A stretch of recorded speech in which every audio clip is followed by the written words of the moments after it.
各位网友大家好，欢迎来到包明说。这期话题我们说一说北约领导人称俄罗斯的进攻已经开始。目前的乌克兰战场上，俄军处于一个相对有利的时机。虽然美国已经决定向乌克兰提供埃布拉姆斯坦克和 F-16战斗机，德国和其他的欧洲国家也向乌克兰提供豹2主战坦克，但是这些武器装备一时之间呢还不能全部到位。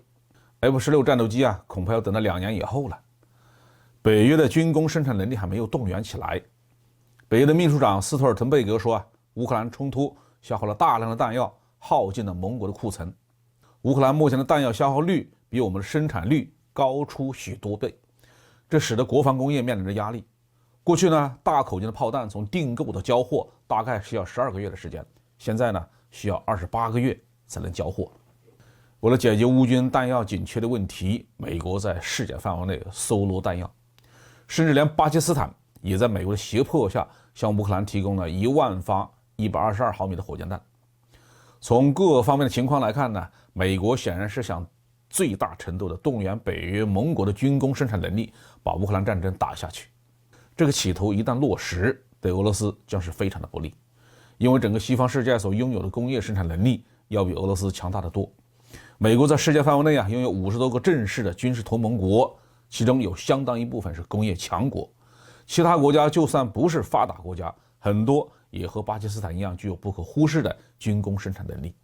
而且美国阵营在财政实力、科技水平以及对全球战略资源的控制等各个方面，那是要远远超过俄罗斯的。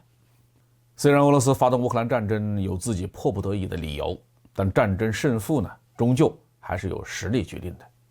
如果俄罗斯在常规战争中失败，就要在认输和动用核武器这二者之间做选择。所以现在这个时间节点呢，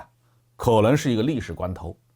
它既是俄罗斯打赢乌克兰战争、寻求恢复正常的国际关系的唯一的一个时间窗口，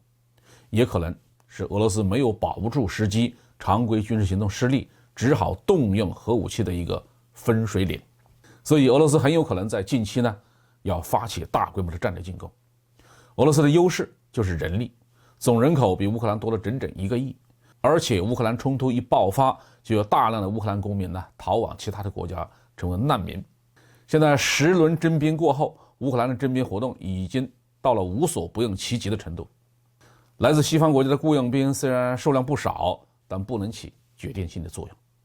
到目前为止呢，乌克兰战争虽然呈现出了部分信息化战争的特点，但是在很多场合，双方打的还是一场较低水平的机械化的战争。俄军本身信息化水平不高，西方呢出于多种原因也刻意控制对乌克兰的军援水平，导致这场战争呢成了俄乌双方人力的绞肉机。根据以色列情报机构摩萨德披露的数据，战争打到现在，俄军阵亡18480人，受伤44500人。乌军呢则阵亡了15.7万人，受伤23.4万人。那北约暗中参战的军官、教官、特工、士兵还有雇佣兵等等，死亡总计是7950多人。所以俄罗斯军队要是能够充分准备，在新的攻势当中充分利用自己的兵力优势，还是有希望打败乌克兰军队，至少可以把东部4周的领土完全巩固的占据，打破乌军夺回克里米亚的战略企图。如果能够做到这一点，让乌克兰无力再发动大规模的进攻，那么双方有可能坐下来谈一谈了。好，这期话题就说到这里。